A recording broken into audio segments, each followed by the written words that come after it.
able to mitigate the negative impact.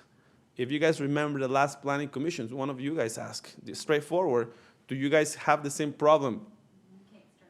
At the other place. And what they say, no. Meaning that there are ways to mitigate the problem. It's just a matter of the applicant getting a pickle with a time frame. But again, that's not a, I don't, and don't see why the city or the neighbors have to pay for that type of mistakes. No, I think my whole argument, I don't know if. Let's not discuss the item. Let's not discuss the item. Let's just, I'll answer a question, but let's not discuss the item until it comes. On the email, it looks to me like it's about 5 weeks out before they'll have it fixed. Is that right? Yeah, Ish? yeah. 5 to 6? I have emails, guys, and that's what I would like you guys to have time to read some of them, where people are already moving out of their homes and sending their kids somewhere else. At least that's what the email says, right? And because some of the homes are inhabitable because of the situation. I mean, I went there many times. I went with the city attorney. We have walked the neighborhood. It is intense. I can't even imagine having that in my home. It is tough. It is tough. Now, I don't know if obviously the applicants in this case, they don't feel the impacts because they're under there. So as soon as you walk into the office, you don't hear anything.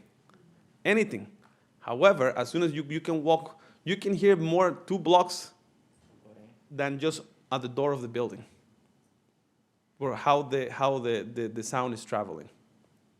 So because that is under the source of the noise.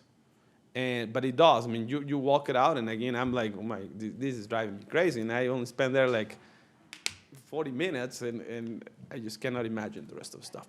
Anyway, but that's my report is that every day I send my code enforcement. I have, every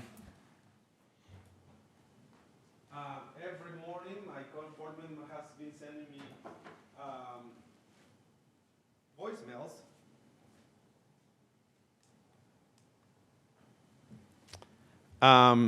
So we've been doing the job. The only day that it calmed down was on Sunday. We thought, hallelujah, it's all gone, but it was because nobody worked. So it came back on Monday. But we're measuring from 3 places: from the intersection, from the parking lot, and from the construction site. From the parking lot, here's an idea.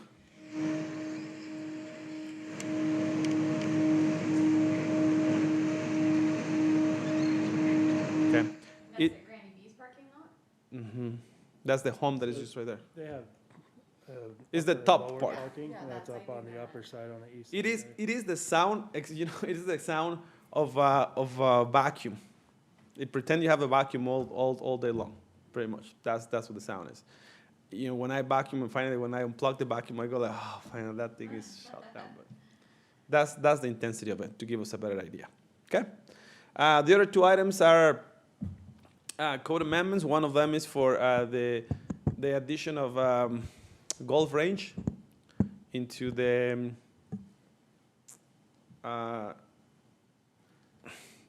Grove interchange sub-district. And the other one, it's small buffer situation, change of language that we've done for the CS2 zone, kind of to avoid having residential along State Street. Okay, so that's what we have, Chair and Commissioners. If you guys have any questions, if you guys can refresh your staff reports. I think there was a couple of clerical mistakes that were fixed. The ones that are printed out, they're gonna have the mistakes, so I apologize for that, but they're fixed already.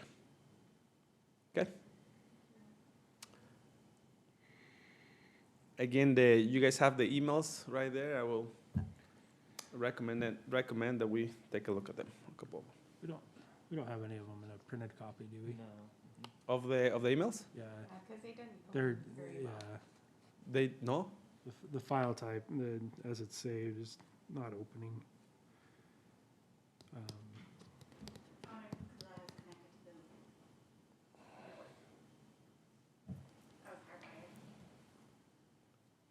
What's not open? All the emails. Those opened for me but they opened I out of can get Dropbox 'em. into my email. I can get them in text edit, but then I have to get through all the code to Yeah. get to the letter. just If you hoping guys want me to, I can go run over there and print you Email some program. copies. Would you like to do that, Chair? I'm sorry, what? Do we like me to go to our office and print them all for you guys? Maybe one of each. It'd be nice Okay. to at least have one of each, so we can. I'll do that. Thank you.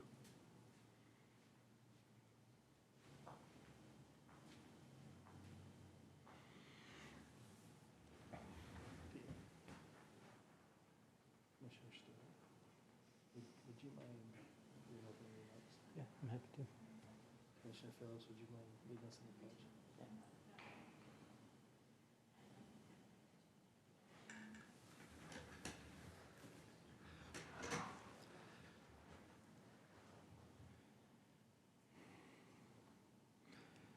Should have asked this before we left, but do you have that email he can forward, Peter? Can you forward your emails to us? Possibly there are about 20 of them though. I know, that's why I'm like, there's a lot of them. Did you see that? There is a lot of them. Oh my gosh, I can't spell.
I'm still cold, in case you're wondering. I'm actually warming up, it's just taking a little bit of time.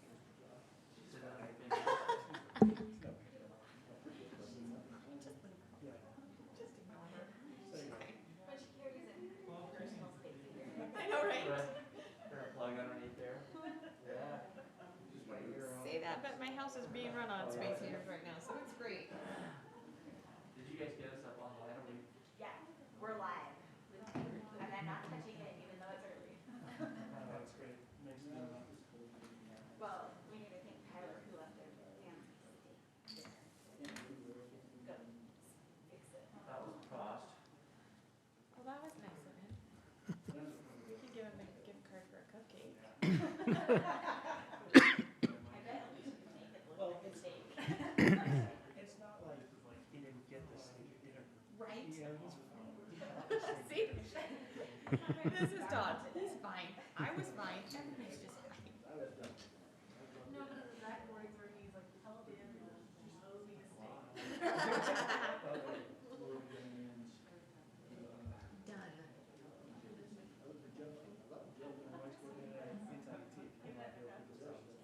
You guys don't have to roll lipstick on the inside. I have not had that happen, no. It's so beautiful. These don't get caught in earrings either. It's just. I did have it. I was just My watching earring you do today. that. It was great fun.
job doesn't give you big enough bonuses to pay off a house in 5 years.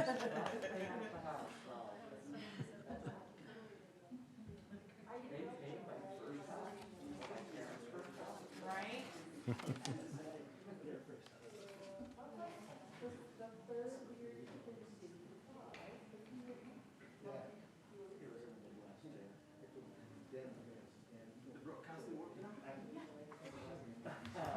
They're amazing. I was gonna send you a text after. You owe him a steak. To Lauren? No, Tyler. I told him we would get him a cupcake. Sure, I'm gonna get my steak dinner is the least he deserves. Exactly. He deserves more than that.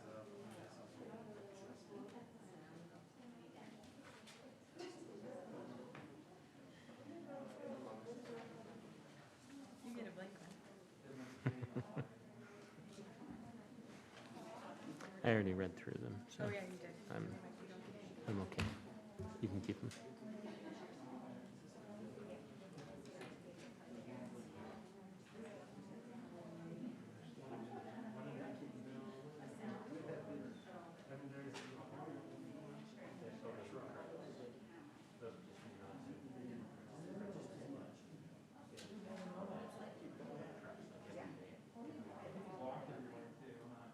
Yeah, the pictures, I'm gonna show you guys the pictures when I do the presentation, because they didn't print the data. Yeah.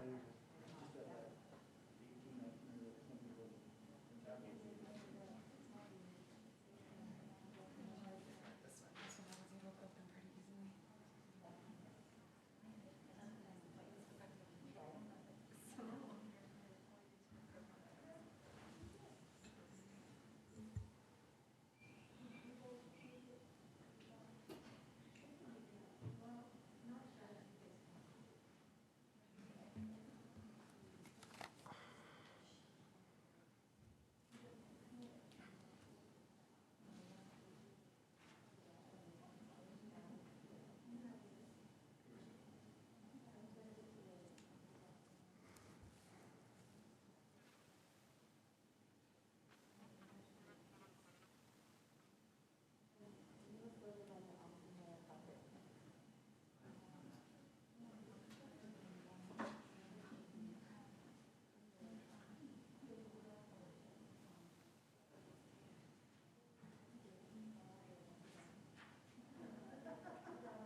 That's why when I have to go somewhere to wear a mask, I wear contacts. My eyeballs are too big. Yeah. But I am getting, I can really see them, because I know because my cornea is curved, Mhm. but I have a clinic that had there's some procedure they can do now that hardens it. Yeah. It's super annoying. Oh my gosh, it's so done.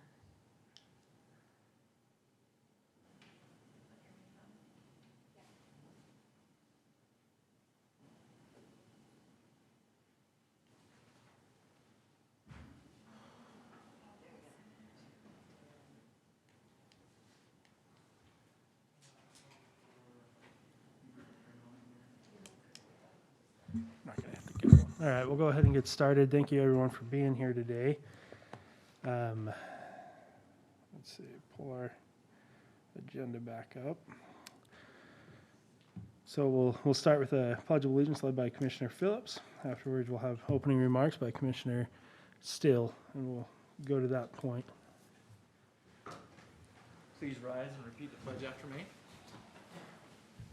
I Pledge allegiance to the flag of the United States of America and to the republic for which it stands, one nation, under God, indivisible, with liberty and justice for all.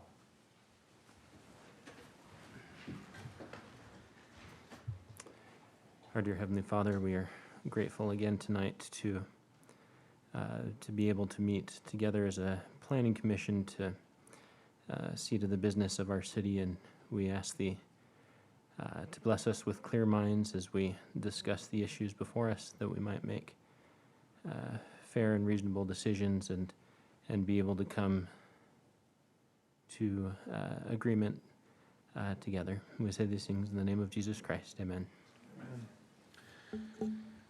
Thank you. Tonight's agenda will be as it was sent out, and I'll entertain a motion to approve tonight's agenda. I make a motion that we approve tonight's agenda. I second. Yeah, we have a motion by Commissioner Coombs and a second by Commissioner Martineau. All in favor? Aye. Any opposed? Good deal. I'll also entertain a motion to approve tonight's staff reports as were provided earlier. I'll make a motion to approve tonight's staff reports. I have one correction to the staff report on Granny Bees, which is that it says that an additional 10 decibels measured means 10 times as loud. It should be double. 10 decibels is double the sound. Good So. catch. Not. We will do what we can. Are the speakers on back there? Pardon? Are the speakers on back there too? Yes, they're working on it. Maybe just increase the volume. I'll make a motion with There Peter's you go. correction. Better? We will try our best to talk loud. Okay, good deal. I'll second. That was really loud. Good deal. We have a motion by Commissioner Phillips to approve the staff reports with the one correction, and a second by Commissioner Coombs. All in favor? Aye. Any opposed? Good deal. Are there any declarations of abstentions or conflicts at tonight's meeting? All right. Then we will proceed with the meeting as it is on the agenda, starting with item number 1, which is a public hearing to consider the request of Matt, I'm sorry, I don't know how to say the last name, Gertke, to amend the city code section 10-14-24-3D, the Grove Interchange Subdistrict permitted uses by expanding the permitted uses to include item number 7393, golf driving ranges only within the Grove Zone and limited to the Interchange Subdistrict. Let's see, Daniel, are you presenting on this one tonight?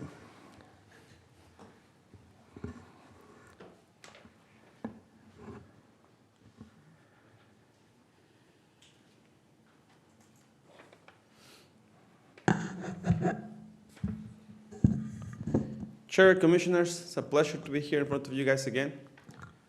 Thanks for, like I say always, thanks for your time and for your service to the city. We appreciate what you guys do. Item number 1, as the chair read it, it's for the addition of a new permitted use to the zone. The zone that the applicant is proposed to add this use is in our great interchange subdistrict of the Grove Zone. I'm going to zoom out a little bit out of this map so we can see exactly where we're located. Okay, this area right here is the area by the this is the freeway. This right here runs, and the interchange subdistrict is this color that encompasses. I'm going to do it with my computer so maybe people in the back can see us. Is the area that encompasses right here between North County Boulevard and the freeway.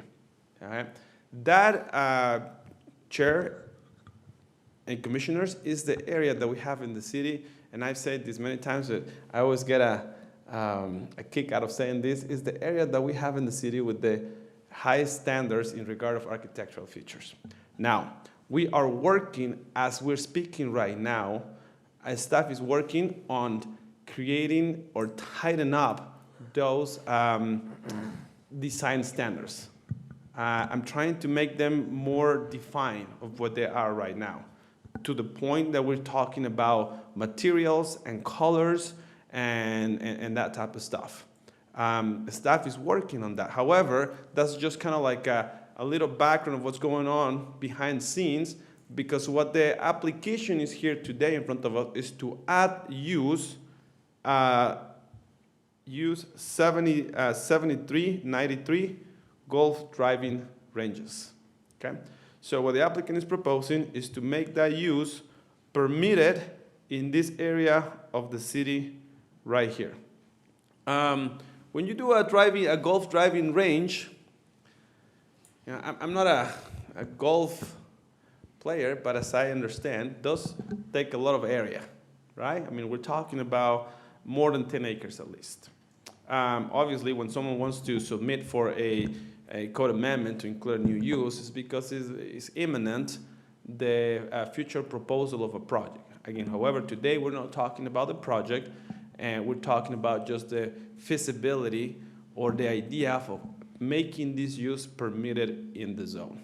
Again, it's simple enough, but it's a legislative decision. It's a decision that needs to be made because once it's added here, then it's part of our code.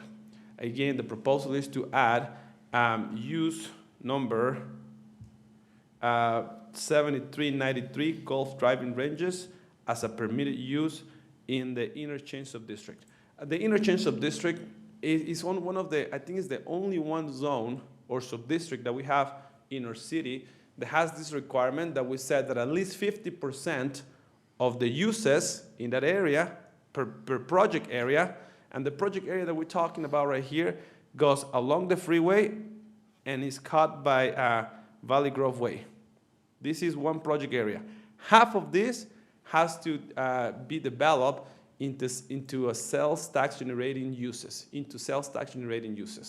By adding this use doesn't mean that they're exempt from that requirement. That requirement still stays. And that's gonna have to be a job for an applicant later on to describe to us or to prove to us if they want that use to be counted toward the 50%, they need to show how that qualifies. Again, the proposal for today is just to add the use as permitted use in the zone. That's what I have, Chair and Commissioners. If you guys have any questions, I'll be glad to try to answer some of them. I've got a question. I guess knowing driving ranges, typically surrounded by large wooden posts with netting. Understanding that we're talking about the area that has the highest standards for building materials and look and feel. Have we taken that into consideration? Yes, we thought about that. Usually, staff, when we review plans for structures like that, it's not a very common situation. Okay, it's not a very common situation. I think once someone proposes an idea, it's something that we're gonna have to work on the design standards, how we're gonna approach this, the height of it. I don't know about that yet, right? But we can talk about the height of it, the type of netting that we can use, the type of material that we can use. I mean, not all netting is the same color. We can change the color. Those are things that we can do that we're not there yet. The type of post, the color of the post, the type of material, how separated you want them from each other, those type of things for sure. I've thought about them, we just know we're not at that point yet. But it's something to take into consideration for sure. Is it gonna have an impact on how the area looks? Yeah, it is gonna have an impact for sure. I think the proposal, and again, without going into a site plan, the proposal would be kind of like to have a building along the freeway and the range shooting toward the mountains. That's the idea, at least in the very general idea. So yeah, if there's gonna be some netting or something, that would be along right here, along Valley Grove Way. Okay. Is it gonna have a visual impact? For sure, yes.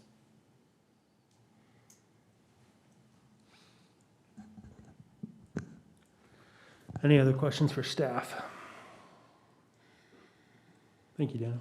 My pleasure. Is the applicant here for this one? You're more than welcome to come up and say anything if you think it would benefit you. But you don't have to.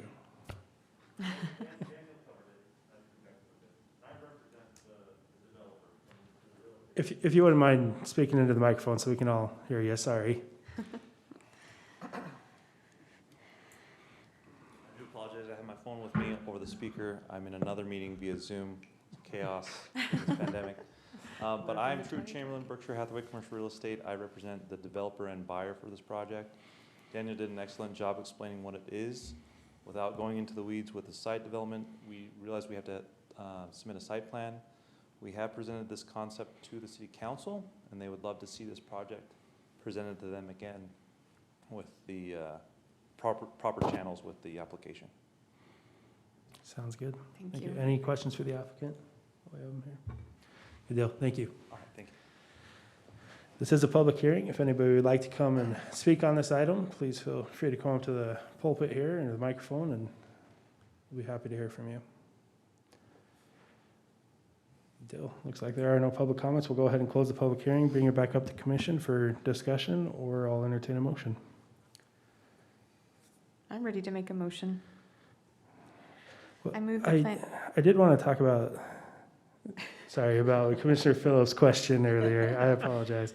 About the appearance. I mean, I personally think it can be done in a way that doesn't impact it negatively. You know, and depending on not just this project, but any driving range, they do run the gamut, and some can look terrible, and their netting looks like garbage about a week into it. And I think my thought is I love golf. I suck, but I love it. Go to the driving range, whatever, it's great. But whether, I mean, we've denied certain things and had joint meetings with the city council recently about how this is the jewel and things ought to look a certain way in this specific area, and denied other places because we thought it didn't add a look and a feel, and we're talking about putting something with a massive netting, and to me it's gonna look like a large chain link fence in what we're saying is the jewel of the area. I have a concern with that. Not that I wouldn't support your business, but if we've said that's what's that area, I think So there's I'll some just give my 2 cents in there. First of all, I know we're not supposed to be talking a lot about this because there is no site plan, but I mean, knowing the other driving ranges that we have in the area, I think they're beautiful. I don't think they're an eyesore by any means. I get what you're saying, that it is, you know, a vision into the city right off the freeway, but I think we would have enough design input to make sure it stayed within what we want for the city.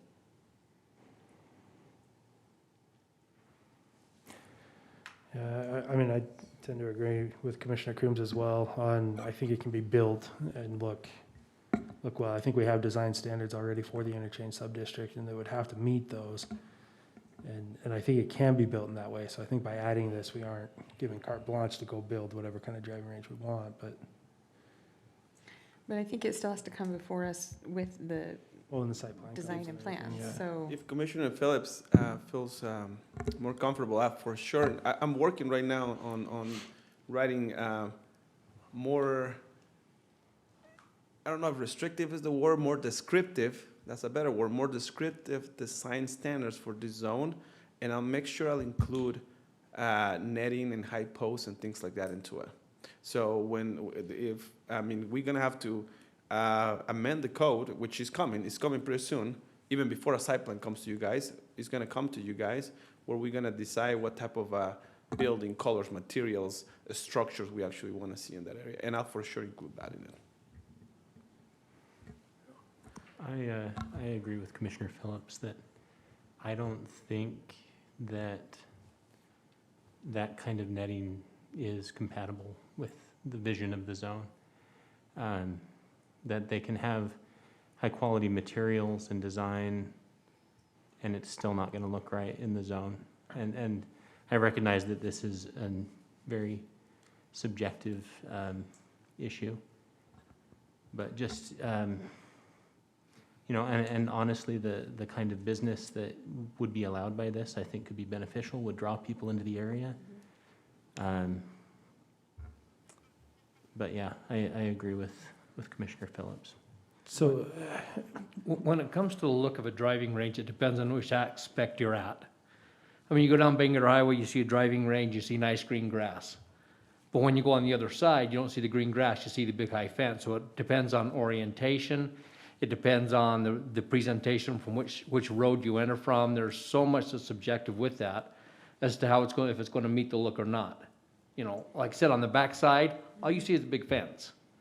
But on the lower side, from when they're driving from, you see a beautiful big green fairway, you see whatever targets they've got, and it's actually very pleasant. So it's hard to say with that gray area. I'm sitting right between the two of you. I think from I-15, which is gonna be the majority of the visibility, or at least the majority of the cars from a vehicle count standpoint, you'll see the beautiful building you described, you'll see the nice, maybe stone or whatever structure, it'll look like a nice building that's right there in that, call it the northwest corner of the quadrant, if that's where it goes, and that will look good. Mine is more principle of what the city council has said and the stand that they've made about the area and the look and the feel, and I don't know, we both have, or all have two sides of our mouth, but we may not all need to use them.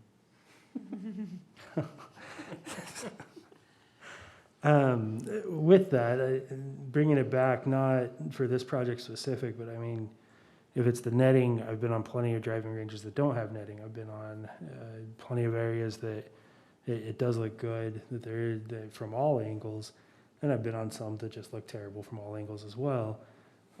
So as far as adding the use, I think the use can be added, but as far as the design and be able to meet those design elements that we're talking about, I don't know that those concerns would be prohibitive of adding the use today, though. I don't feel like they are.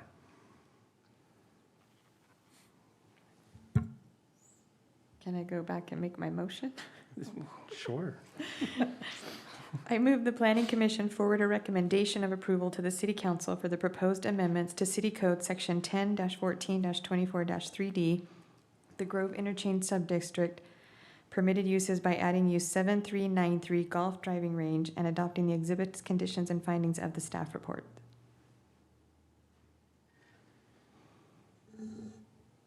I'll second.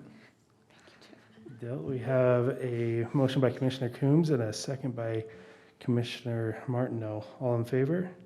Aye. Aye. Any opposed? Aye. Aye, or no. Nay. So that would be Commissioner Martineau, Commissioner Coombs, and Commissioner Fugel voting aye, and Commissioner Phillips and Commissioner Still voting nay. And so with the majority vote, the motion carries.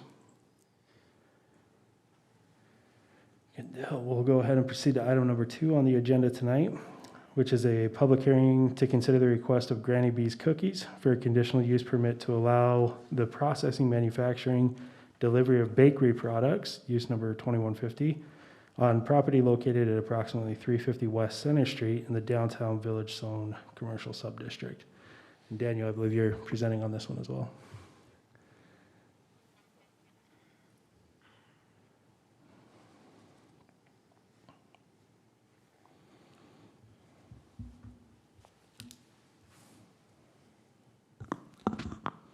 Chair, Commissioners, now we're gonna travel a little bit up north in our city. We're gonna focus on this area of the city right here. Now, in order for me to start talking about this, let me bring up a little bit of a map that is gonna help us a lot. Based on the field trips that I've done of the property, I think to understand the geography of the place is gonna help us see or figure out what the problem is a little bit more. Let me go with background around here, a little bit of background just so we understand what the backbone of this situation. About a year ago, the Planning Commission and the City Council decided to add the use of bakery, the manufacturing of bakery in the zone, not as a permitted use, but as a conditional use, okay? We understood around that time and we knew that this was a manufacturing use, and in order for a manufacturing use to be able to coexist close to all these single-family dwellings, residential dwellings, and these are residential, these are residential units as well, and there's 40 more units coming in this area here. So in order for a project like that to be able to, again, to coexist, to be around those, it needed to be a conditional use permit. A conditional use permit is when we said the use is permitted, it's allowed, the use is allowed as long as the negative impacts can be mitigated and they can coexist, correct?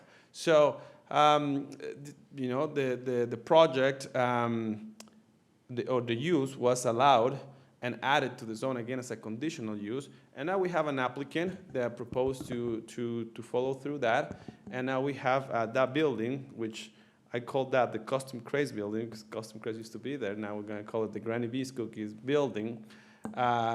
This company moved into the building, okay?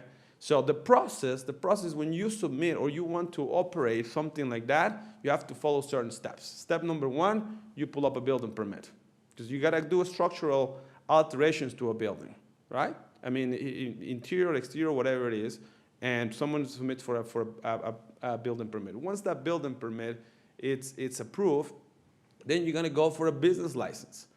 You got to apply for a business license to operate a business like this.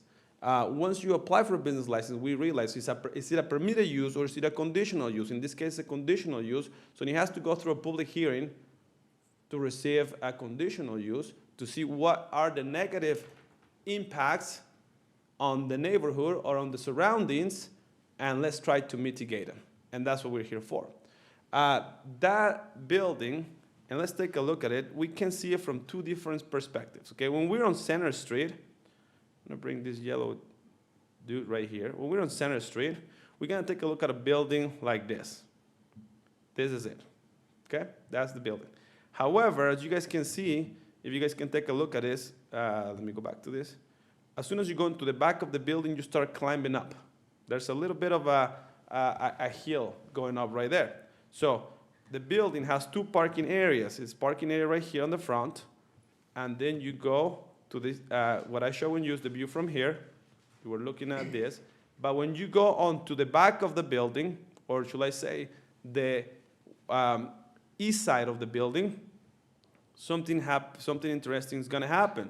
When you're standing over there, you are on the street, but you're almost at the same level as the roof of the building. A problem that happened, again, and the process that this business is that they have submitted an application, but a business license has not been granted yet. Neither has a conditional use permit been granted at this point. So when you're standing on that area right here, on the parking lot, on the, let's call the east parking lot, you kind of are like similar level to the roof, okay? This roof, and maybe the applicant eventually can tell us a little bit more about how the factory works, but what staff can realize is that there's a loud noise exceeding the permitted limits. The permitted limit, it exceeds it. It's actually a bad nuisance that comes from the pipes, from 8 pipes that are right there. Okay, so it's a loud noise. When you are standing next to the pipes on the roof, you cannot have a conversation from someone from here to where you guys are at. It's loud. You need to yell. Now, when you're standing right here, this is the fence, and then you start seeing residential units right here. Again, staff has walked out that facility multiple times, and let me go back to the map, okay? If you walk, even starting right here, and you walk all the way to this corner, the corner of 200 West and 200 North, because how the sound travels, you can hear it loud enough to be a nuisance, Now, because of because how the waves travel, if you are in this building, if you're standing right here and you go downstairs and just stay at the footings of this building, at the foundation of this building, because the sound is ahead of you, you cannot hear anything. So in reality, as soon as you go into the office, you cannot hear anything because the sound is traveling this way. But walk around the neighborhood and you can hear that constant noise that, again, it violates the requirements that we have in our code. That noise has been since this place started operating. We are pro-business in the city. The use is conditional, meaning that we welcome people that wants to have that type of activities as long as they meet the condition and as long as they can mitigate the harmful impacts or the negative impacts on the neighborhood. At this point, the negative impacts have not been mitigated. It's a loud noise, it violates our code, and again, it travels along the neighborhood, and it's complicated for a lot of them. I received multiple emails. I talked to people on the phone multiple times, many concerns, many complaints. You guys have most of them right there in front of you guys. You guys have a list of emails. The applicant has also been able to answer to some of them in an email that you guys also have. I'm pretty sure the applicant will have some time to explain his side of the situation right here. But what staff can said is that right now, again, the noise travels and it is a nuisance. The recommendation from staff at this point is to deny the conditional use or to continue the application indefinitely until the applicant is able to mitigate or to eliminate the nuisance on the residential units around. 2 weeks ago, on the last planning commission, we had a meeting and we all were here, applicant, staff, planning commission, public, and we had a conversation. We had a conversation where the applicant came here and then public came here, and at the end I met with the public, and I also met with the applicant at the end, and there was some discussion, some certain ideas, certain mitigations that could happen, correct? The idea was that in 7 days, they had 7 days to figure it out. I understand that it might be a complicated situation, but as a staff, as a planning staff, I don't understand the whole mechanics of physics and how sound travels. I'm not an acoustic engineer. All I know is that there's a loud noise in there. They had 7 days to fix it, and then 7 days that they were going to prove that the sound was not going to be there for the neighbors, for the peace of the neighbors. However, it's been 14 days. The factory has been operating every single day without a business license.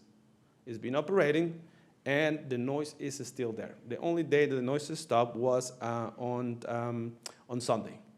But I think there was a little bit of confusion because I don't know if I told the public the wrong thing, but the hours of day go from 7 to 10, and we did allow, at least during those 7 days, the chance for the factory to operate from 7 to 10. 8 hours, if we want to call it like that. Not from 7 to 9, but from 7 to 10.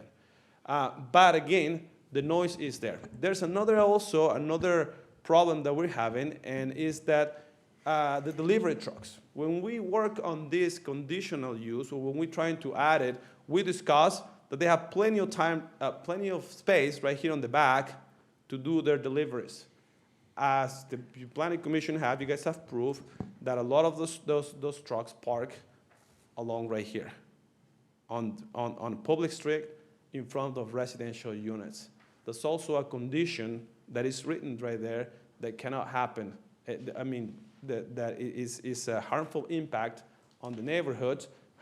This place have enough area for deliveries that we will never allow a business to do deliveries or stuff like that on a public road. Okay, so those are some of the concerns that the public has shown. This is what I have. Again, this is we are continuing this item. We discussed this item last week. We're continuing it, and the report is that the sound has been exactly the same, not just for 7 days, but for the 14 days or 15 days in the last time we met. They tried to go from 7 to 10 p.m., but the sound is still there. Sunday was the only day that it stopped. So that's my report, Chair and Commissioners. Try to answer questions if you guys have any. Any questions for staff? Okay. So, thank you, Daniel. My pleasure. So do we have the applicant here as well? If you'd like to come say something, you're more than welcome to. Please come to the podium.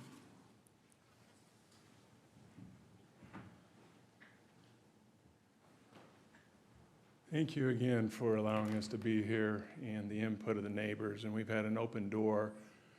Some have been positive, some have been negative, but we leave that door open for any of the neighbors. A couple of things that I want to disagree with Daniel is we did agree to run from 7 in the morning till 10. I don't think we're going that late, but we did agree to do that and have stuck with that. My understanding is that when talking to him is we had to have a solution in 7 days. We did. We've pulled out all the stops. no expense is barred to hire the best engineers, architects, mechanical companies, and even major oven manufacturers to help us with this. Besides building a huge sound wall, which I think Commissioner Phillips even joked about building one out of Legos, we cannot get an engineer or an architect to sign off putting a temporary wall or structure around each of those vents because of the potential of it blowing off from wind. So what I would say, and I'm going to present our solution, if the city is more than willing, along with the city attorney, to sign a waiver of liability, we will put a wall up there by each one. But we can't get an architect or an engineer to sign off on that. So after all what we've done, and I called Daniel, and he was actually on vacation, which we totally understand, we've come up with a very expensive solution called silencers. And I don't know, did you pass any of that information on to the commission? We have the email Okay. in front of us, yep. We have ordered those. They are a custom fabricated silencer, lack of a better word, they're like a muffler that sits on a car. They take 3 to 4 weeks to manufacture, which they're in the process. They'll take 5 to 7 days, using a weekend for shipping. And then we've already hired a company to install them, which is a big process because each silencer is roughly about 80 pounds. We have been told this is what will do it. Now, in the information that you have, and I've brought copies if any of the neighbors would like to see them, it shows what it does on the decibel levels and things like that. We're hopeful it does it. The only other option is to do a sound wall, which would have to be done on the east side of the building, made out of steel, which according to those fabricators that we've contacted, the steel fabrication alone will take maybe 8 weeks, depending on the design. And that's after we have all the drawings and engineering done. And then beyond that, then we'd have the construction. So I guess what we're saying, in short, is the silencers are the best short-term and long-term solution that all the experts that are smarter than us, we think, have told us that we need to do for that. Short and sweet, but any questions? And just for the record, I agree. I don't disagree with that. Day hours are from 7 to 10. That's the deal that we did. And I'm not saying, unless the neighbors go against this, that you went over it. That's what I'm saying. We decided to do that for 1 week to find a solution and then show it in the second week that the solution how worked. If it was temporary, whatever it was, which in this case didn't happen, but I agree, 7 to 10, that's the time frame. Well, hopefully the commission and our neighbors would know that if we could have got an architect and an engineer to sign off on some kind of structure around each of those, we would have done it in a heartbeat. It would have been easy. But I have to agree, not that we'll ever see the winds like we saw a few weeks ago on the Wasatch Front, but we do not want one of those V-shaped or L-shaped or whatever you want to call them to come off there and do some damage or injury. So that's really what we're up against. And if we needed to go with the big wall against the side, that's fine. The interesting thing is the acoustic engineer wasn't quite sure if it would solve the problem. And he gave me the example of a sound wall on the side of the freeway. He says they're built all the time, but he says they don't eliminate the noise. He says you still got the noise. And whether it's going up and over or directional somewhere, you never know.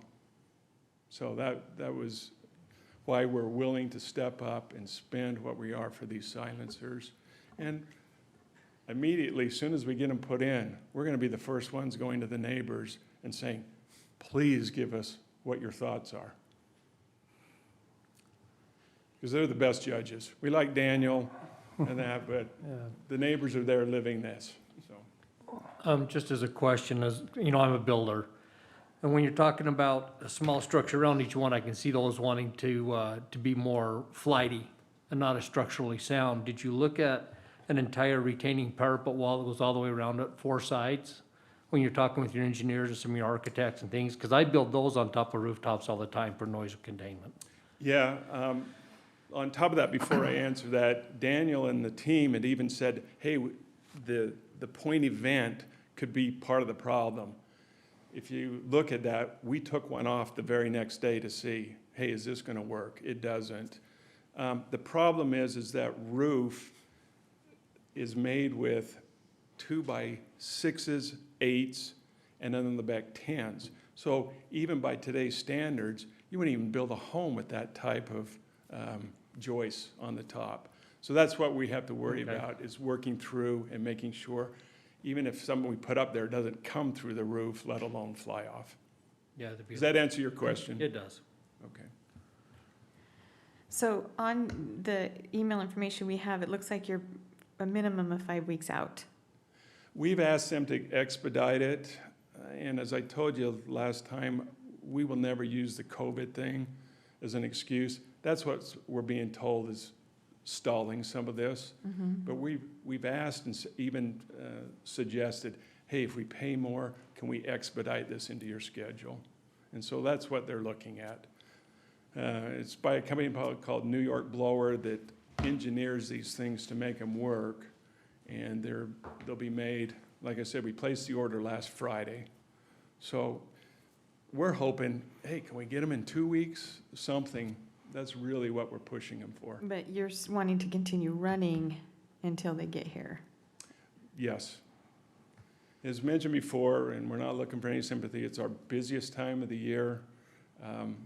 We've already taken a hit with the hours and what we're trying to do there, but that's between us and our customers.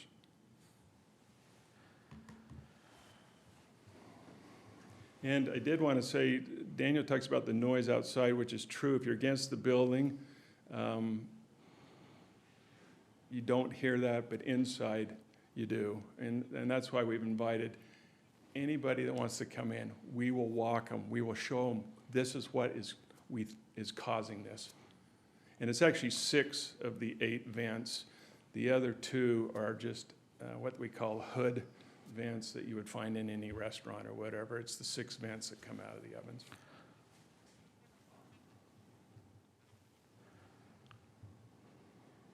Hey, thank you. Any other questions for the applicant? No. All right, Again, thank for you. any of the audience, if they want to see that material that we sent you, we're an open book. Sounds good. Thank you. This is a public hearing, and if anyone would like to speak on this item, we invite you to come up to the microphone, state your name, and with the number of people here, we would like you to keep your comments to about 3 minutes if you can, but we'd love to hear from all of you that want to talk.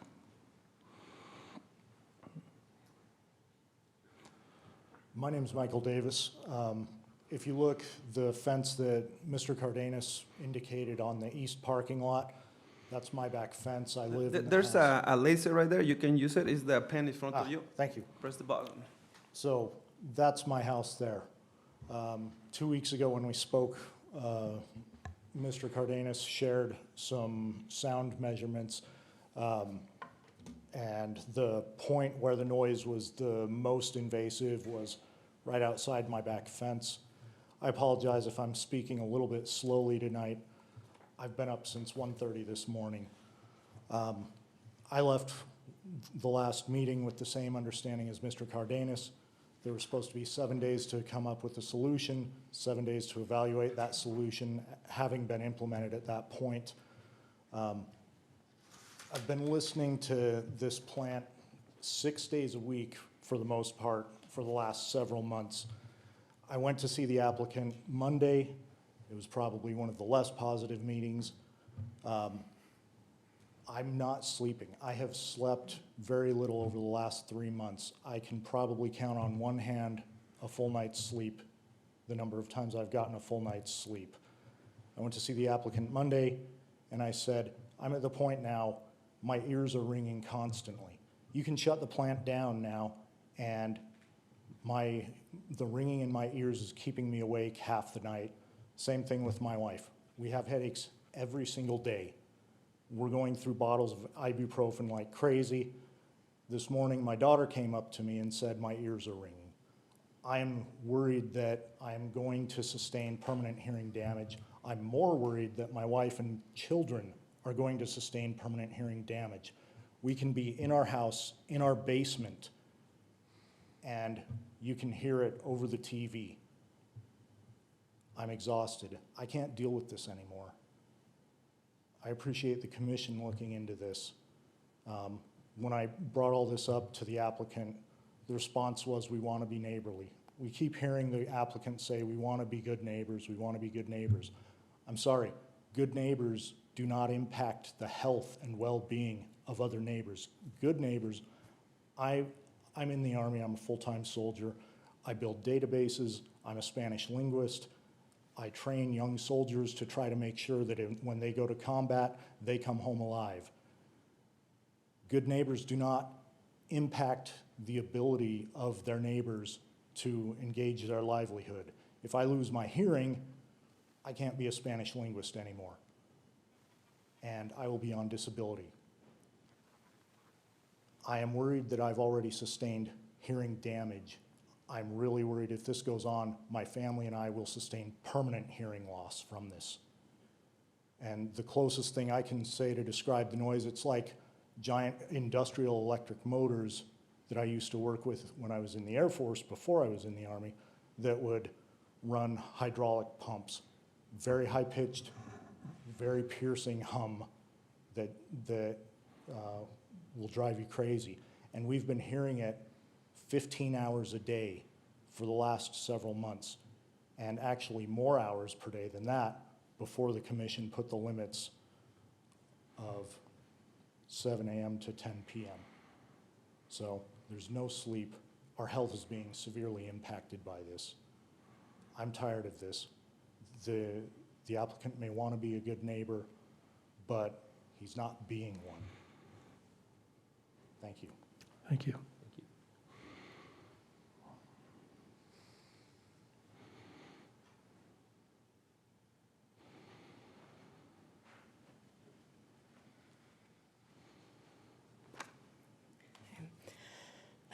My name is Liz Young. Let's see if I can.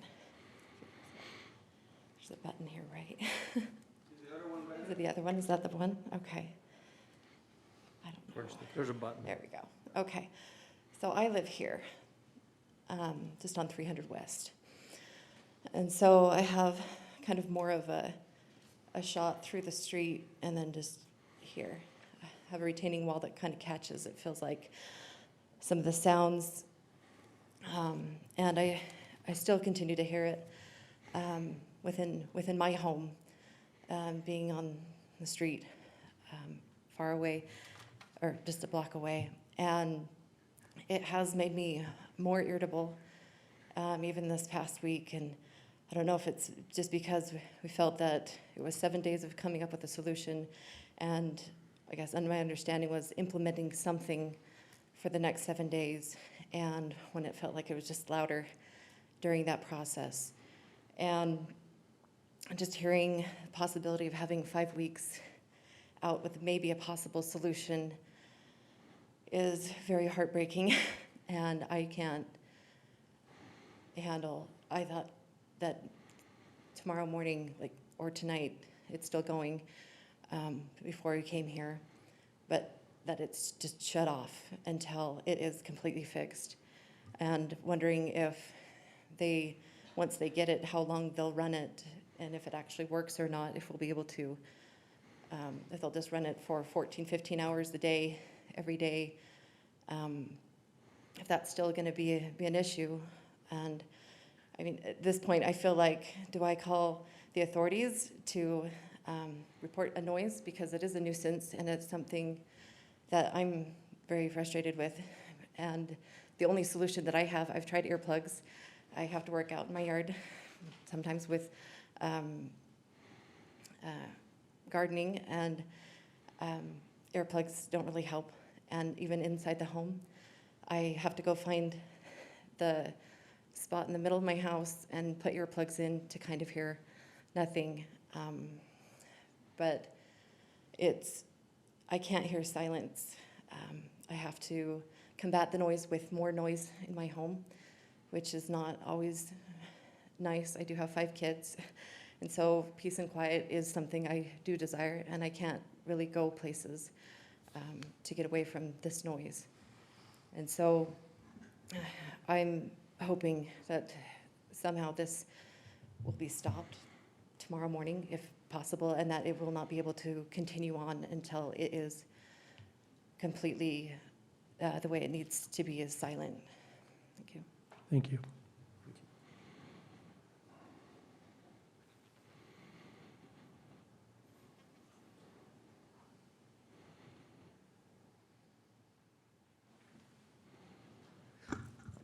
Hi, my name is Lacey Liu. I live right there, 297, 300 West, or 297 North.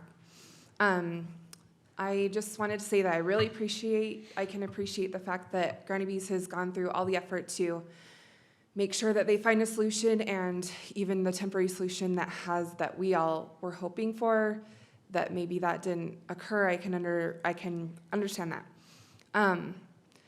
But I think the neighbors and I, where we're frustrated, is that the business has not been operating with a license all this time.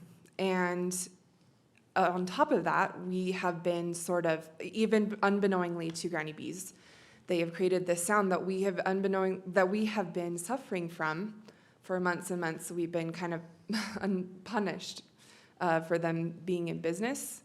And while I can understand that they have a bottom line and they really need to get stuff done, it just doesn't make sense to continue to punish the people that haven't created the problem in the meantime. And I know that they didn't intentionally do it, but the only option here is to continue to punish us for something we have done wrong, and that we have been punished for 3 months for, or however long they've been in business, around 3 months, I'm not exactly sure. Or to, unfortunately, find a way to stop the noise. We can't do it for 5 more weeks while they're waiting. I wish it was in 2 weeks. I wish it was tomorrow. Because I fully support their business, but I just don't, it's really hard and frustrating that we're being punished for this. And on top of that, I know they're trying to be good neighbors, but so far it's just, I know they're trying, but they're not being good neighbors. And I know it's sort of petty, but I haven't heard them tell us sorry yet, not even once, for the noise. I know that they didn't mean to, they said that a lot of times, but I've never heard them say sorry, and really, like, that even goes a long way, but they haven't. So I think that's causing a little bit of frustration, a little more frustration from us. We're just feeling like we don't matter as much as the business right now. And we do, it's where we live, we can't escape it. So I wish them all the financial success when they have the silencers on in our neighborhood. So thank you. Thank you. Thank you.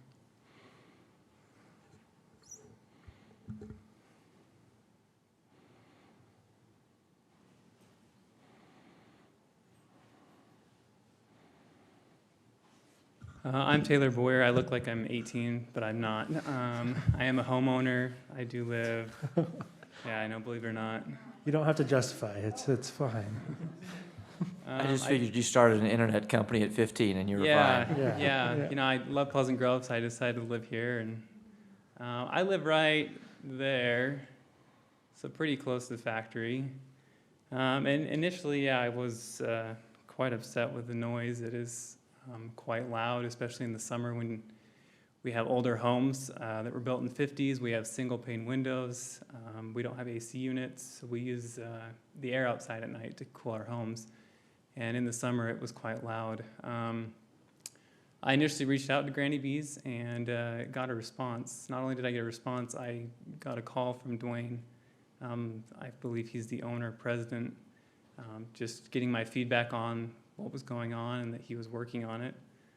Since that time, He's been very informative on telling me what's been going on through text messages, and keeping me updated on how things are going. And I understand that it is a loud noise. I understand that as neighbors, we may feel that it's not needed, that we didn't ask for it. But I would ask that maybe people consider that it wasn't built as a bakery, right? It was built as a costume craze, like Daniel said. It was built as whatever before costume craze was there. The building was not built to handle a bakery, and so I think what Granny Bees is doing is making progress in turning it into a bakery. And I feel like they've been very responsive in our complaints.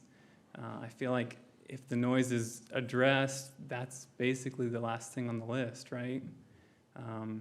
Once the noise is addressed, it's good to go. I mean, the smells that come out of that factory are delightful. I've never had my garage smell so good. And I don't want to disagree with any of my neighbors because I love all my neighbors here, and I understand where they're coming from. I understand that the noise is quite annoying, but I do feel like that they are working on it. If Granny Bees is willing to put in the money and the effort that they've done to dampen that noise, that shows they want to be good neighbors, and we want to be good neighbors as well. So I just want to express that I do love my neighbors and I agree with what they're saying, but I do want to say that Granny Bees has been very open about what they are doing. It's not like they've been hiding in a box, keeping everything to themselves. So that's just what I wanted to say. Thank you. Thank you.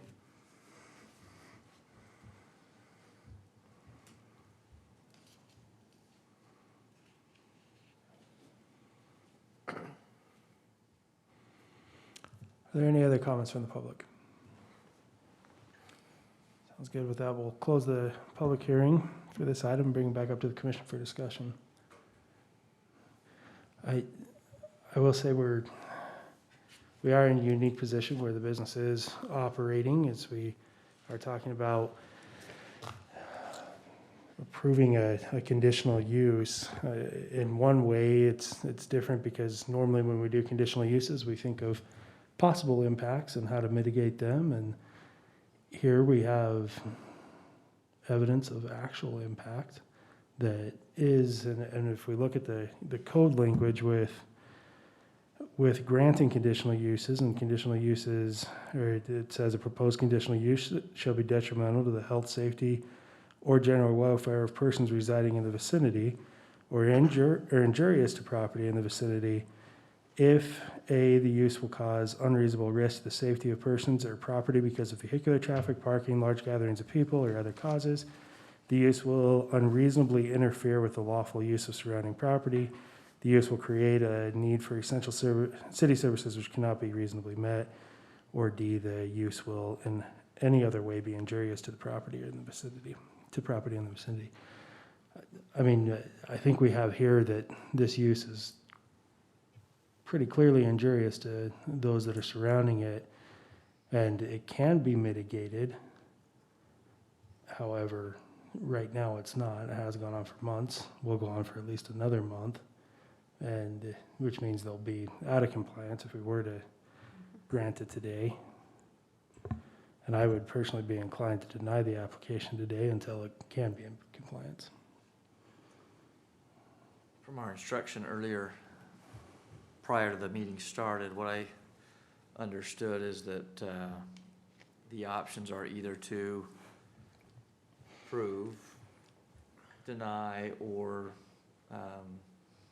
continue with what I see as the pros and cons of the three. The pros of approving or none for the public. The pros of continuing or denying, to me, are the same in the sense that for the public's sake, that they would both cause the noise to stop. Either a continuance or a denial, that the noise would stop. Well, sorry, not to be pedantic, but we don't have that authority to stop it. right? Where we're not an enforcement agency, they have the same authority today as they would tomorrow, no matter what we do. Correct. But knowing that we're not the ones creating enforcement, I think the instruction or the onus on those that have the enforcement would be the same. We would be entrusting them to enforce the same with either a continuance or a denial. The benefit that I see to a continuance versus a denial in speaking for the applicant is that as soon as he met the conditions and was able to install whatever device that would solve the problem, he would be farther ahead in the process of getting an approval or coming back for an approval, and may save him a week or 2 weeks or whatever of being able to be open sooner, as opposed to having to start the process over again, which might take longer. So the immediate impact, as I see it, through the enforcement of those that have power to enforce, is that it would stop either way, but they could operate sooner and enjoy the economic impact that they're hoping for without injuring the neighbors if we continue as opposed to deny.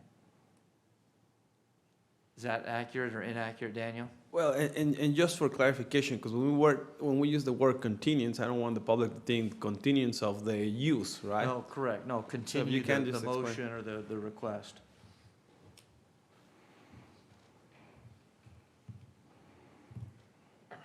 But again, also for clarification, the stopping of the noise is not, we can't do that. I mean, that's a code enforcement, correct? No matter what we say tonight. I mean, I know they're not operating with a business license, so is that something that we can put into place? Okay. If the question is, so the planning commission has the power today to either grant a conditional use, deny a conditional use, or continue the motion, the proposal, right? Can the planning commission, I mean, if the planning commission continues it or denies it, either or, they will need to cease operations until the things are met. Right now, are the planning commission the ones that are gonna go and tell them no? No, it's gonna be code enforcement or the police department, something like that, so it's not you guys. Thank you, Daniel. And my understanding from the applicant, just from what my judgment of his character would be, is that if that's the case, he would comply. I mean, I think he's trying to be a good neighbor, and if he understood that, enforcement says stop, he would stop. So, and just for my curiosity, this came before us for the first time, I believe, 2 weeks ago. And I'm hearing from the neighbors that this has been in operation for several months. Have they been coming to us as a city and saying, hey, this is happening, can we do more about this or not? I guess I didn't get the question. So it came before us as planning commission about 2 weeks ago. Have the neighbors come to us or you as staff before it came before us? The neighbors, yes. How long have complaints been coming in? Yes. So Since day one, really. the first email that I received, the first phone calls were a couple months ago, when they. And you reached out to Granny Bees at that time? Yes, I have, yes. So Okay. what I did around the time, I think, and Dwayne can correct me if I'm wrong, I talked to Dwayne. Dwayne gave me a phone number of an engineer or someone that was in charge of it, and that's the phone number I was given the applicant, the residents. But yeah. And then after that, the applicant was informed, just to inform that he need to apply for a conditional use, just takes some time, right? The noticing and stuff like that. So this has been dragging for quite some time. But yes, the neighbors were immediately letting us know that there was a problem, and we immediately, again, touch bases with try to touch bases with the applicant. Okay. So that just, in my opinion, means Granny Bees has known about the noise issue for a while. And, I mean, that's just my opinion. I'm not speaking for all of us, but I'm just saying that they were aware of it for a while. It's been on our plate for 2 weeks, but it's been a problem for longer than that has been documented. And they have had time to work on it for more than 2 weeks. I don't even think you have to state that that's an opinion, that there's Right. evidence, there's documentation, the problem has been made plenty aware by all those involved for a long time.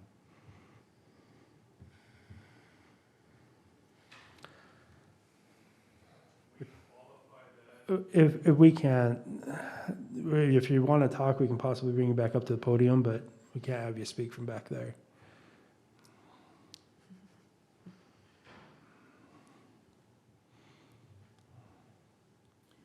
It was about 4 weeks ago, Daniel let me know that there was a problem. We did have, I think, one neighbor, she might be here tonight, who did reach out to us. We didn't know if it was our compressor that I talked about, that we build a room around it, if it was those reefers that were on the one side is temporary. Somebody had even told us, and I can't remember which neighbor, thought it was one of our, or some of our swamp coolers. So I'm not trying to hide that there was a problem, but for to say months is wrong, because we didn't even start testing the ovens till mid-August. And then we started running. So granted, if you want to say 2 months roughly, I'll agree with that and do that. One question I do want to make sure I clarify is it keeps coming up that we're operating without a business license. That was applied for on August 10th. We are waiting for the city, and a couple of things that were holding that up that we found from the city is the freezer inside that we're building needs fire suppression put in. So the fire department wanted to wait on that. So the only thing holding up the business license has been the building department wanting to do a final inspection, which wasn't happened, and the fire department. So I want to say, Well, and this conditional use permit. and I get that, but that keeps coming up on the business license, like we've done something wrong by proceeding or whatever. That was applied for clear back on August 10th. Right. Applying for is different than receiving. What's that? Applying for is different than receiving. Right? Right, but I'm just saying, we've really tried to put our best foot forward, and again, we want to keep saying we're good neighbors. I know the one young lady talked about apology. If I stood up here and kept saying I'm sorry and all that, I don't want it to look ingenuous. We just want to be good neighbors and solve it. That's the bottom line. Okay. Thank you. So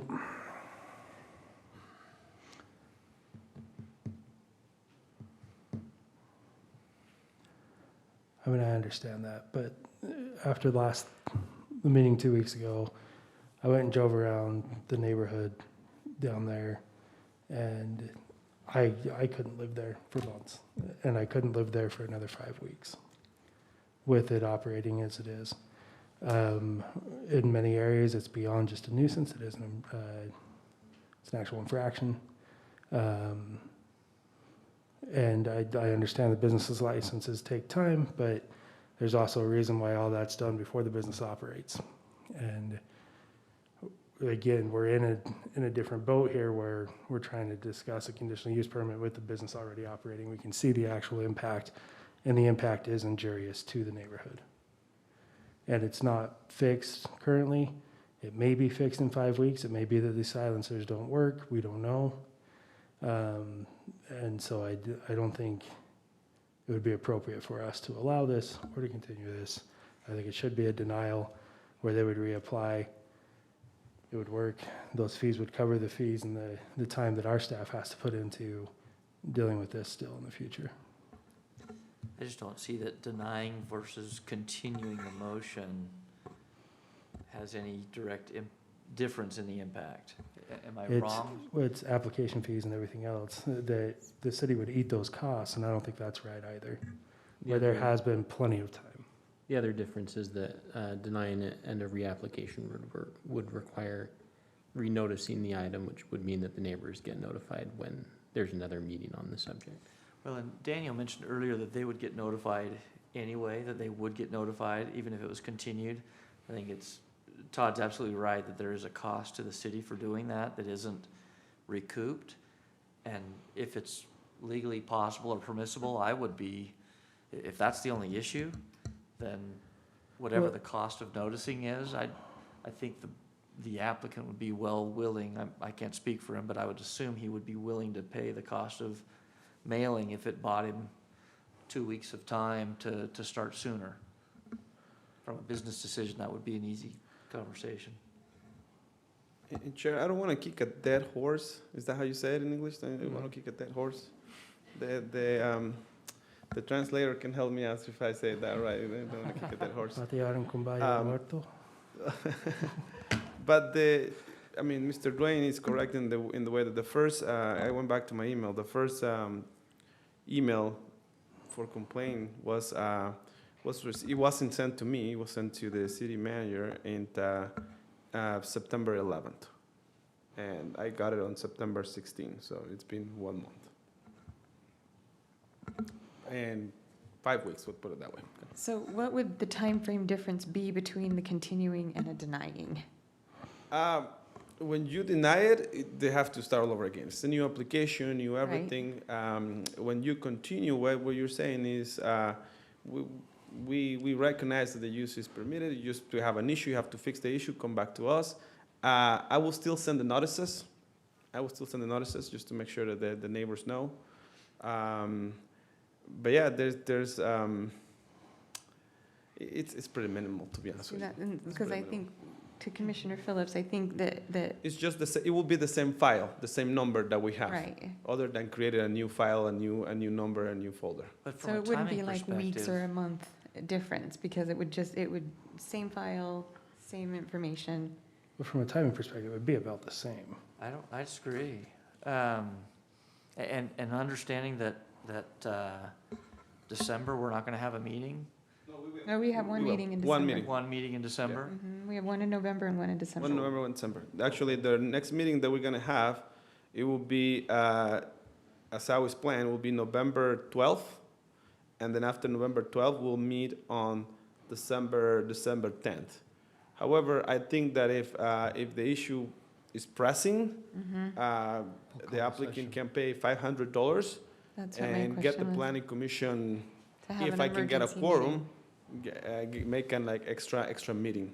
If I can get just quorum for 4 commissioners. And that's why I was asking Daniel for the difference in the time frame, because I don't think it would be enough of a difference between the continuance and the denial to justify it, because I don't think there would be enough of a difference.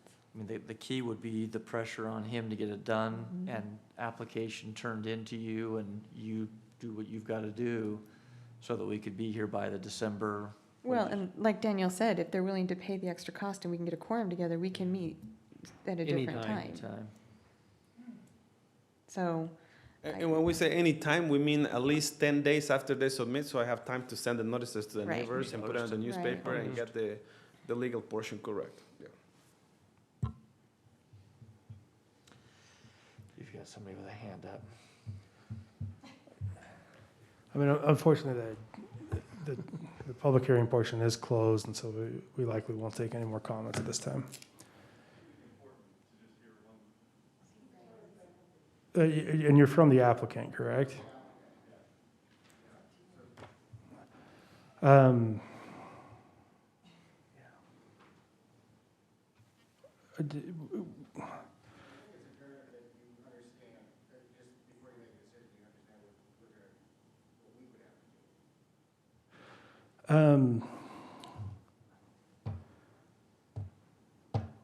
Okay.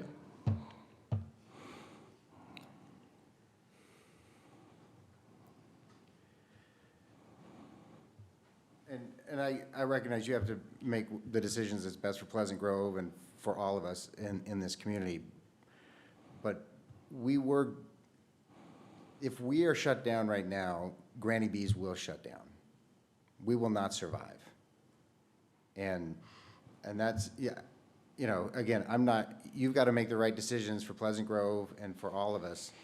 But there won't be any $500 fee or any of that. We will close our doors. We have invested heavily in this property to make it a bakery. We haven't done everything right because we didn't get the sound right. But we are working on it, and we're trying to fix it. If we shut down, we don't deliver Harvest and holiday cookies to our customers. They've been our customers for 20 years, but they'll go to a competitor. We will not survive. And that, I can't sugarcoat that, because if that's the decision, and we will have to live by it, that's, you know, we will be out of business. So, again, we're trying to do everything we can to mitigate this noise. We've mitigated several noises over the past month that we thought were the issue. We understand the issue, just as Daniel explained it. I mean, most of these neighbors are at the same elevation as our roof. So we've got to go really high if we're going to block it that way. Or we can try these silencers, these mufflers, which all of the experts say this will mitigate the noise. But, you know, again, our customers will leave us.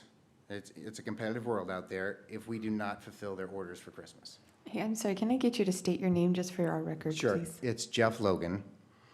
And I just have to be clear about it. Again, I know you have to, you know, just like when we applied on August 10th, we needed a Department of Agriculture thing, so we got that. And, you know, that took a week. And, you know, we have tried to comply. We have tried, and we did receive a partial occupancy. So that's when we started, you know, testing the oven and then working on the first oven. And we thought we were all within the bounds of the legal requirements that had been set for us. We are zoned as a bakery. That was made before we entered the lease for this property. It's a bakery with a conditional use. With and a so conditional you need to use. get the conditional use before operating a bakery. And so, yes, it is a use that you can have in that area, but there are steps before it can operate. Correct. So anyway, again, you know, it's, for us, this is, you exist or you don't exist. And so that's just the reality of our business. So that's all I had. Thank you. Thanks.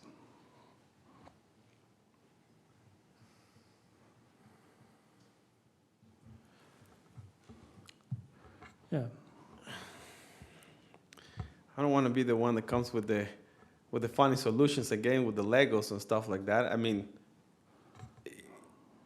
and it is something the neighbors will have to take a look at it, but I will at least, and this is at least coming from a staff, right? I'm not telling you what to do, what you guys should go over, but I would like to at least see people on the roof holding something, some panels or something, to see if that mitigates the noise. I think the neighbors come here with a good heart, and we support the business, but it's killing us. Just mitigate the noise, and we're good. At least that's what I'm getting from them. They're saying we have no problem to have a manufacturer next to us. Just don't drive us crazy. And I think I know little things go a long ways, but I mean, 2x4s and sheetrock, whatever is required, something needs to happen. That the noise needs to go away. And I understand they spend a lot of money getting these engineers that know way more than me, but and I know they chop off one of them. I take a look at it. I took a picture of it. Yeah, they chop off one of them, but I want to see someone holding a panel, doing something, trying to figure out something. And I'm pretty sure the neighbors will appreciate something like that, knowing that at least they are moving to I get it, 5 weeks because they pay for the super expensive material, but something needs to be remediated right now for the neighbors. They need to find a solution. We're in a pickle, but and I don't know if you already closed the bullet here, Chair. The neighbors would like to see some actions, to see something change a little bit. The trucks, we haven't talked a lot about the trucks. The trucks cannot park in there. Part of being a good neighbor is the trucks cannot park in there. We talk about that. They need to park. They have a big area where to park. And that's something that I think little details like that go a long ways for neighbors. Well, you guys have pictures of, I got these emails. I got the emails, 10 emails with pictures. Look at this truck. Look at this truck. Look at this truck. It is there. They need to make some actions on that. That's just something I need to say about that, okay? If that's the case, I think continuing the item will be a solution in the way that go do it something tomorrow, right now, go over there, figure something on the roof. This is a survive or die for the company. Well, right now, I want to see someone holding some dry foam or something to make sure that the sound gets mitigated, at least for the neighbors, so they can see that there's some actions being taken. It's hard to sleep like that. We will immediately do that in the building. Again, if you're going to talk, we do need to come up to the podium because the meeting is recorded. And state your name one more time, please. Thank you, Daniel. We'll immediately do that. If your building department will look at it and say we're okay to do it. We will immediately put something up to see if it works. And then the trucks, I will say that's the first time we heard of that. We will hop on that right tomorrow.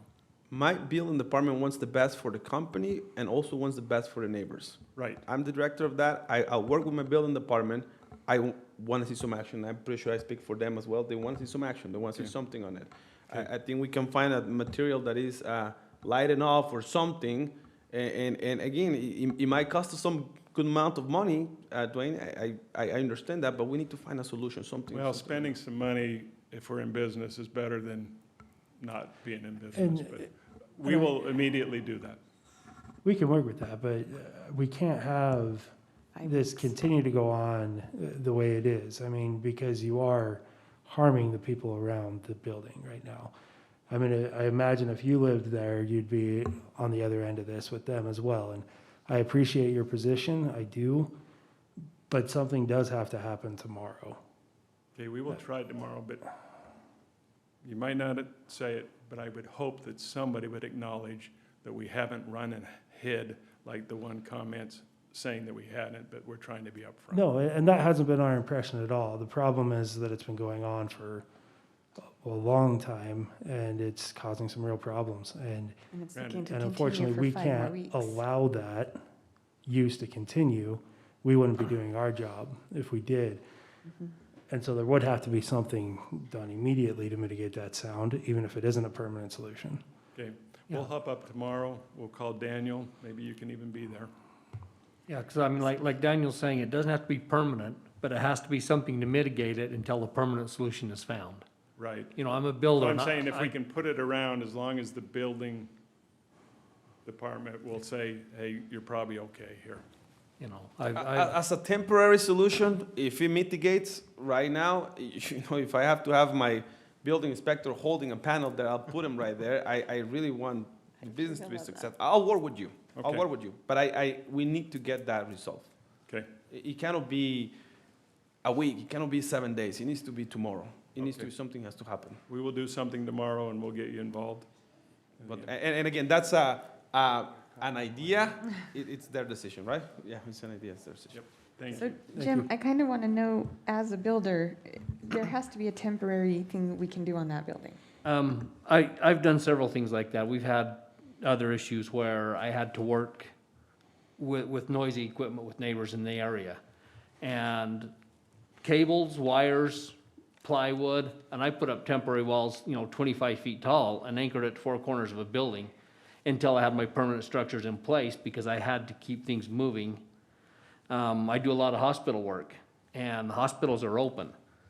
People are in and out, and I mitigate sound, and I mitigate construction issues, and there are solutions. It's just, engineers are great people, but they don't think outside of a box. So you get somebody up there, you run cables from 4 corners, you stand some plywood up some 2x4s.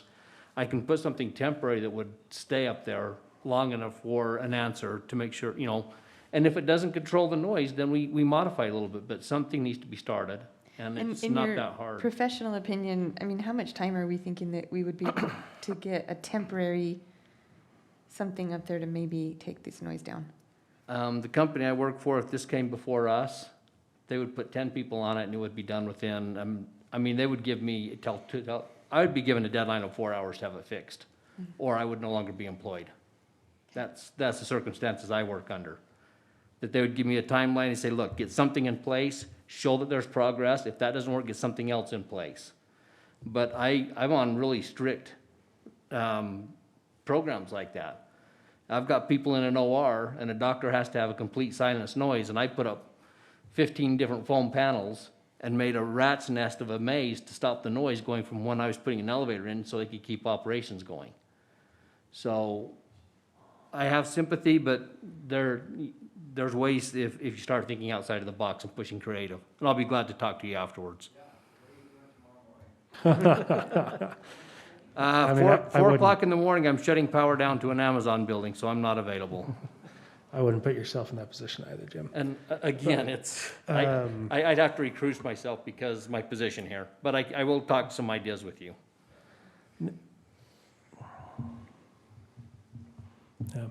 I'd say continue. There's also potentially off-building mitigation, walls along the fence lines, at the edge of the property with the neighbor's permission. And that's the other option is, how about a 10-foot fence on the side of the parking lot, or 20-foot fence, Yeah. They say they put them on the freeways because they don't, but they do. You go on the other side of those sound walls. They make a difference. They don't solve the whole problem, but they And make a difference. When you build next to a freeway, if the freeway's elevated and the buildings are down below, you never hear it. But if you're above the freeway, you hear every sound that's on that freeway. And so that's why they put sound walls up. Which is the problem that we have right now, exactly. So the building is, So, it could be as simple as putting, this is an engineer's fix, we put a fence on both sides of that parking lot. A 10-foot on the side next to the building and a 10-foot on the other side with the neighbors, and that may be enough of a buffer to buy them the 5 weeks to do something, and that's little less expensive than putting up a metal wall, with a parapet on the side of the building. That's my first thought is, did we look at fencing? Did we look at, okay, the vents go up the top because it's heat. Is there any way to put a 90 on that and run that pipe further down the wall so it has, further length of pipe to mitigate sound? Could it come out a sidewall versus a roof wall? Yeah, and I mean, Towards Center Street instead of. essentially, the onus is gonna be on the applicant to figure that out. Absolutely. I mean, we can talk ideas all day long, but I don't think it would be correct for us to suggest a single idea. It's not my job to tell them what to Right. do. All I had was Legos, so good thing you're here. Yeah, your ideas are a little bit better than Commissioner Phillips. But, I mean, taking the public's concerns into mind here, I mean, mitigating that noise and having that noise be gone as soon as possible is what we're trying to do. And if that is get there, we've read through a number of complaints, and they're all surrounding that noise. And I don't want to misunderstand what the public's been saying, but that is what all the complaints have been. I think if we can mitigate that, that is one of the major issues, if not the major issue. I think that would take care of this, and we could. And immediately. They could be neighborly, and immediately is the thing, is there's got to be action tomorrow. Without it, I would be inclined to deny this outright. I would be willing to continue it if that's the case. On that note, I just have a quick question, though. If we tell them that they have to start doing something tomorrow and it doesn't work, are we just gonna let them keep going till, I mean, do you see what I'm that's saying? not us, right? I mean, that's Code That's enforcement, but enforcement. can we Right. word something into a continuous, that if there's something, neighbors do not have a positive response in a certain amount of time, do we have I something mean, to or come do we back just to? say, yeah, we're willing to continue it, but if it's enough of a problem, the neighbors just call code enforcement? And again, when you say continue, means continue the application, doesn't mean continue Not the noise. the Yeah, operation, sure. just for the neighbors to understand that. It doesn't mean continue that you guys are allowing the business to continue, right? You guys are just continue the application, not the operations. And I feel like we can't continue it with some sort of, catch. with some sort of staff-triggered approval. Right. If they met the conditions, I think that if we continue it, then they have to come back to a meeting and show us that they have Conditions have reduced it. been met. Yes, and then we can approve it. But whether we continue it or deny it, that means ceasing operations until they can show us that they fixed it. So as we started tomorrow, who from the city makes? Again, You I'm gotta come sorry. And it is because the Sorry. meetings are recorded, or they are live cast as our well, they notes. can't hear you back there. if we start immediately tomorrow, who from the city, neighbors, who will help determine if we've got it mitigated? I mean, because we're like you, we want the solution without us thinking we've got it. We want to feel like the neighbors in the city. So we'd be open to whoever wants to make that decision between the two groups. Okay, so if the commissioners today, and I'm gonna say this looking at the public, if the, not disrespect, but I want everyone to see me. If the decision of the commission today is either denied or continue, means you have to cease operations until you fix the problem. So that's when you say you start tomorrow fixing it, and I will be responsible. I'll make sure I'm not the inspector, but I'm the director, so I'll be there. And if I have to be there, and I'm telling that to to the public, if I have to be there every day for 2 hours, I'll be there every day for 2 hours. We just need to make sure that noise is not there. Okay, would it be fair, though, to invite any of the neighbors Oh, for to sure. be there? Because they're the ones living it. I'm pretty sure they want to climb down the building like I did. I'm pretty sure they will, I mean. They'll help. I understand this is a horrible situation where we're here, but I really appreciate it. And to me, not being from this country, but I see how the public coming from here and how, I mean, not being from here, but being adopted from here, how you guys try to work. And I really appreciate the public saying, we wanted to work, we just, Dwayne, if it was your home, you'd be the same situation for you, right? You'd be like, come on, someone needs to do We were glad to stuff. see that none of them showed up with pitchforks. You have amazing neighbors. But I think amazing that neighbors. would go a long way to involve any of the neighbors that want to be involved, just to get the word I like think we're right now, doing after the something meeting right. is over, please meet with them. They want to, with all of them, and tell them tomorrow at 6 a.m., please be there, or at 7, I'm going to start doing some panels. Again, the planning commission might do their job and stop it, right? And say, stop it, but it's on you. It's on you and your staff, what you guys can do. All right, I've taken too much time, thank you. So that, for clarification, with the continuance or the denial, they cease operations until the All noise is conditions are met. mitigated. Well, in all honesty, I mean, they should be ceasing operations because I they're was gonna operating. say, Right, they're right. in the same boat they're in today. They're in the It's same the boat they were continuance of yesterday, denial. so, yeah. Okay, So on that, I'll make a motion. I move the planning commission continue the request of Granny B's Cookies for a conditional use permit to allow use number 2150 bakery product, processing, manufacturing, and delivery on property located approximately 350 West Center Street in the downtown village zone, commercial subdistrict, until, You need to continue indefinitely or to a certain date. okay, I'll go indefinitely, based on the following findings, that the noise issues are resolved to the satisfaction and discretion of Daniel as the director. As community development. Community Yeah, development? community Okay. development. El Jefe. and I think we need to also put in there, the delivery trucks need to be parking on the property of the, So, yeah, as appropriate, delivery trucks will have to be using the appropriate ground to the north. On-site. on-site, yeah. On-site, the on-site area. On-site, rather than in front of the residential homes. And the business license, do we need to mention the business license again, or are we good with I that? think so. Okay. I'll second that. All right, we have a motion by Commissioner Phillips, a second by Commissioner Still. All in favor? Aye. Any opposed? Very good. Motion carries. Thank you all for coming tonight and talking on this. Thank you. We'll go ahead and continue to item number 3 on the agenda today. And again, Dwayne, I'm sorry, Chair, can I say something? Please. If you guys can meet over there, I think it's a perfect time for you guys to talk about it and see exactly what mitigation is going to start doing tomorrow, first thing in the morning. And you've had a few volunteers to come hold up. Well, at least one. I wouldn't volunteer everyone else. All right, we'll go on to item number 3, which is a public hearing to consider amendments to the City Code Section 10-11D-16, multifamily residential development requirements, creating a possible commercial/retail-only buffer for properties located in the CS2 zone with frontage along State Street. Before I go with this, I really appreciate the effort of the Planning Commission, their insight, their smartness. It's a pleasure working with a group like you guys. Thank you very much. Thank you. Chair, this code amendment, it's for the CS2 zone.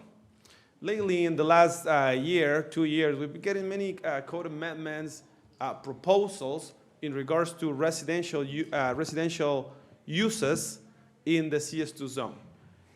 I would like to track back a little bit, and CS2 stands for commercial sales. So it's a commercial sales zone, but at one point it was decided, or the code actually from the growth zone was borrowed, and exactly like that, put into the CS2 zone. But again, it's a commercial zone. Let me show you what I'm talking about when we say commercial, the CS2 zone. The CS2 zone, we have two chunks of zones, or like I like to call it, two district zones. Sorry about that. We have this one right here, where the Smiths is, and this one right here, where the Macy's is. In the past, how the code was written, there was some discrepancy, even within staff, of how much residential can actually happen in the zone. As you guys know, before I was the director, I was the city planner, and I had a vision or an idea, and I followed the direction of the past director that said, he pretty much said that you could do and take the whole zone as a chunk of land, and because the code, and actually let me go back to the code, and let me explain you why I'm talking about this. The code, as how it's written, says that when a project containing 30 or more acres, provided a minimum of 50% of the project's buildable. In other words, if you come up with a project that it was 30 acres, you could do 45% residential, 55% commercial. But the question came, does it have to come with at the same time? Does the commercial has to happen and then the residential gets to be allowed? And different ideas were put into there. Like I said, there was some discrepancy in it. The last director said, no, we already have part of that 55, so let's just allow 45% until first come, first serve. Once they have 45% of the zone is used, then no more residential goes. And that's the approach kind of like that we follow. Now, there's a new sheriff in town. He's been wanting to say that all He has. He's very proud of himself right now. I'm so sorry. I don't know why I said that. But what I mean is that there's a new way to, I want to approach this in a better way. I want to approach this in a better way. So I talked to the staff, to the legal staff, and I say, well, or not residential will be allowed until that 30%, or how are we going to approach it? Let's clear that language. Let's make sure it's clear. I don't want, staff doesn't like to get properties into legal non-conforming either. So I want to keep them legal conforming for many things, for financial situations mostly. And because when a city has a lot of non-conforming, means that we change our ideas too quickly. I mean, I would like to keep it like that. So anyway, the proposal is as follows. The proposal is that we keep residential uses still permitted only as infill developments. Meaning that, for example, in this zone, we're going to create a buffer. And I was very descriptive on when a property is fronting certain type of a street, we need to create a buffer that has to be commercial. And then the back portion of it, as an infill development, can be residential as long as no more than 40% of the uses within here, no more than 40% are kept residential. Does that make sense?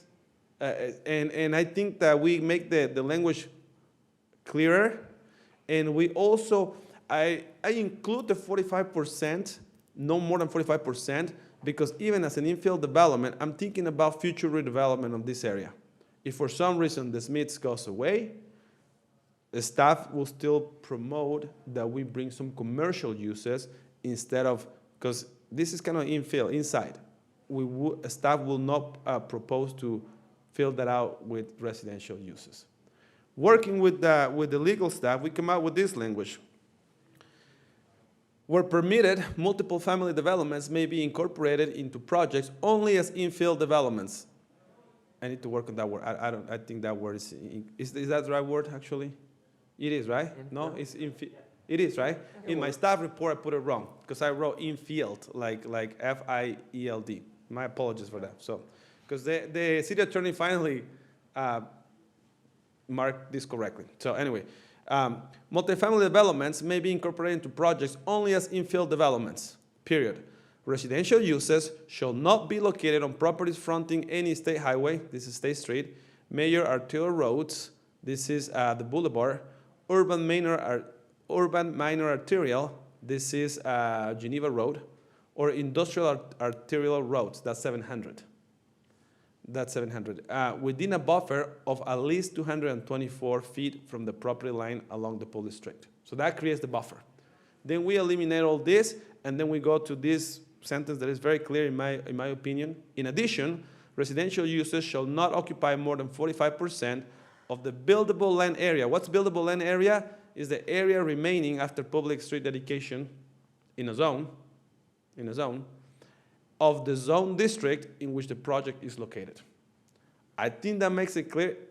For some reason, it took me forever to finally land on language that will tackle my both issues and to agree with the city attorney. But this is right here,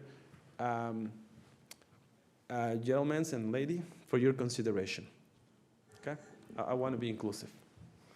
For your consideration, this is the proposal, and I think that tackles, again, keeps the residential to a maximum of 45%, and also it's very clear that we need to create a buffer, so that at least the front needs to be commercial.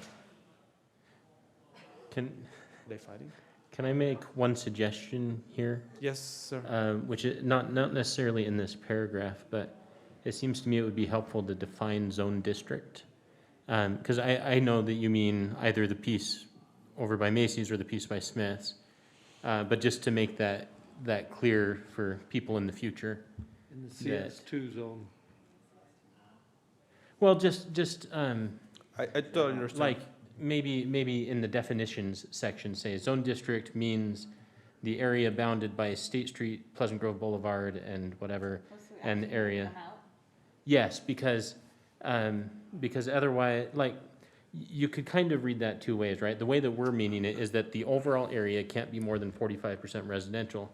Someone could read that as saying, well, even if there's 45% residential already in that area, my project can still be 45% residential too. I see what you're saying. Because it's my district or something. And How so about, just to make that how about clear. we do something like this, boss? I don't know if that will solve the problem. Look at this. Area remaining after public street dedication of the zone district, and then we said C. We write something like this. C. Oh my gosh. C map attach. Yes, I think that would work just C fine. map attach. Yeah, Yes. I really And like then that we too. draw the map, kind of like how we did with the other districts in the Grove. And then we said, we go back to right here, and in the map, we mark right here like Zone District 1, and then we call here Zone District 2. Yep, Or I think something that'd be great. I think Yeah, that's and then we That's attach that more drawing with clear that. than a definition. Okay, So, I think it's clear in the definition too, and Yeah. it'll be right, okay. I think that gives really good definition too. Okay. Just for clarity, are the road types that you've capitalized, are those defined elsewhere? What is the, pardon? Are those defined elsewhere? Like where Yeah, you put yeah, they're in arterial our transportation plan. Okay, so, Yeah. and they follow that definition? Correct. Okay. That follow transportation plan, yes. and those can change in the future because they can change the classification of roads, right? So someday they might decide 700 South isn't that important, maybe it's just a collector, Yeah. and then that would change the Right. applicability of this, but for now, it's defined in the. Since city's 2009, they have not changed, so. Yeah, no, Right. I'm not saying they will change, just But he's saying that they think could, about it. and Yeah. that's why we have that definition there. Sounds good. Agreed. All right, any other questions for staff? If you're on Okay, good. Jim was all excited about that. This is a public hearing. We'll go ahead and open it up to the public. If anybody would like to comment on this issue? No? Good deal. We'll go ahead and close the public hearing, bring back up to the commission for discussion, or I'll entertain a motion. I'll make a motion. I move the planning commission forward a recommendation of approval to the city council for the proposed amendments to city code section 10-11D-16-A, multifamily residential development requirements in the CS2 zone, adopting the exhibits, conditions, and findings of the staff report with the conditions that 1, all final planning, building, engineering, and fire department requirements are met, and 2, that a map be attached outlining the boundaries of each zone district. I'll second. We have a motion by Commissioner Still and a second by Commissioner Phillips, or Commissioner Coombs. I apologize. You only think I've said a lot. I do, yeah. All in favor? Aye. Any opposed? The motion carries. All right, we'll go ahead and go on to the remaining item, which is to review and approve minutes from the October 8, 2020 Planning Commission meeting and the September 8, 2020 Joint Planning Commission and City Council meeting. I'll entertain a discussion or entertain a motion on that. I make a motion that we approve the minutes from October 8th, 2020 Planning Commission meeting and September 8th, 2020 Joint Planning Commission and City Council meeting. I'll second. We have a motion by Commissioner Coombs and a second by Commissioner Phillips. All in favor? Aye. Any opposed? I'll entertain a motion to adjourn if there's no other items. I'll always make a motion to adjourn. I'll second. We have a motion by Commissioner Coombs, second by Commissioner Still. All in favor? Aye. Aye. Motion carries.